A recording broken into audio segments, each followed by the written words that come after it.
Hi,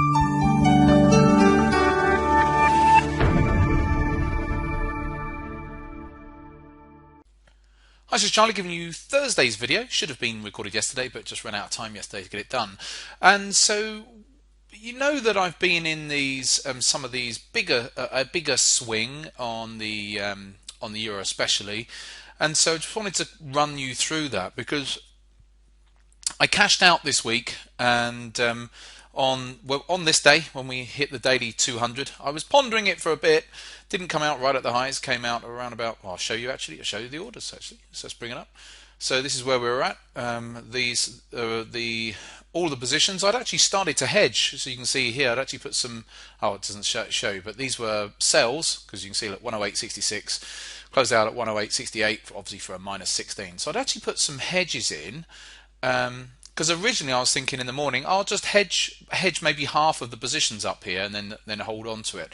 But what eventually I decided to do was to close out, bank the $19,500 or $24,500, and because in light of the elections coming up, I know they're not until late April, the French elections, and then obviously the second round in early May.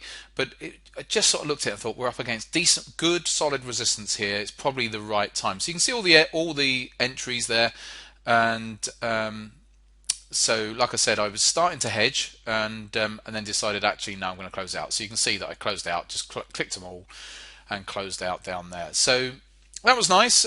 So banked well over 20,000 this week. Good few thousand last week as well. So it's been a nice couple of weeks on that. So this was the account on Monday.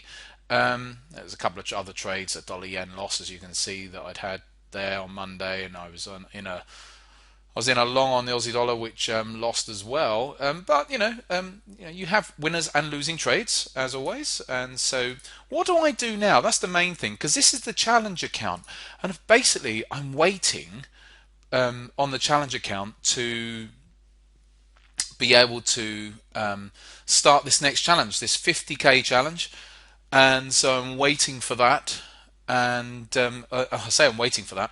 I'm waiting to get started on it. The thing is, all the time I'm in these swings, I'm in these open positions on the S&P as well. So, although I messed up a little bit earlier on this week, I left a futures trade. Anyway, it gets complicated. But on whenever it was earlier this week, when it came down to its daily 50, I thought I'd put a hedge in against the S&P, and didn't realise that. Overnight that I didn't put a stop against that hedge, so it just married me off with one of my shorts. So I have subsequently had to re-short. I banked the profits. It was all banked another 1,800 quid there. Oh yeah, so that was on top as well. So that was another separate 1,800 quid. But I think that was into Tuesday. Yeah. But that wasn't what I meant to do. So anyway, I'm in this position on the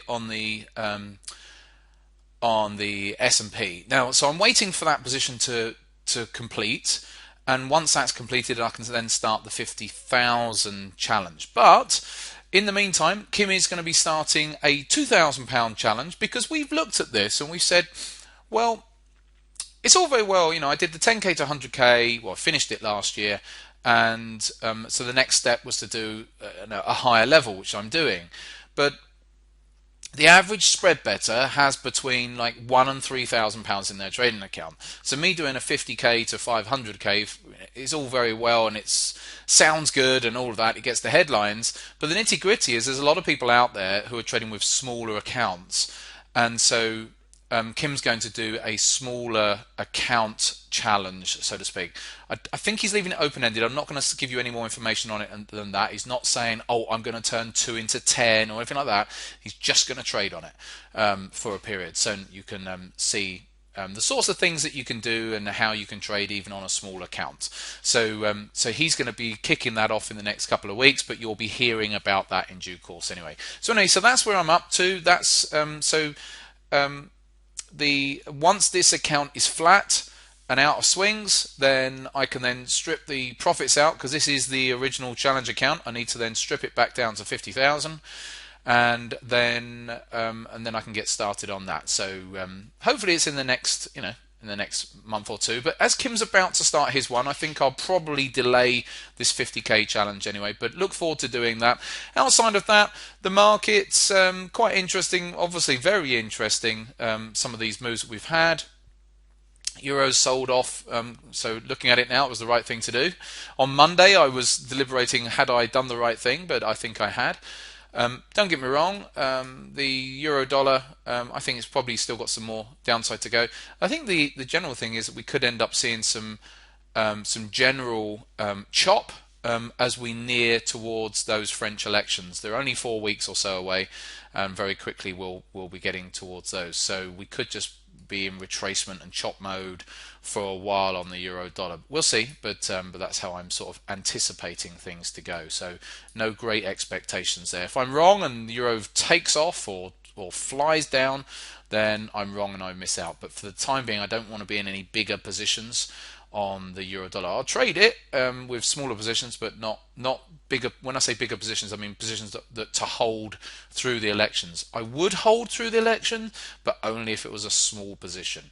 Okay, right. Back tomorrow for the live trading.